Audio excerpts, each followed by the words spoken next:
3 individuals in the village of Mughsha were sitting in a civilian car carrying what authorities described as homemade explosives.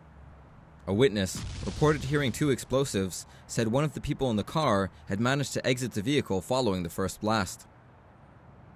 The second explosion killed the 2 who remained in the vehicle.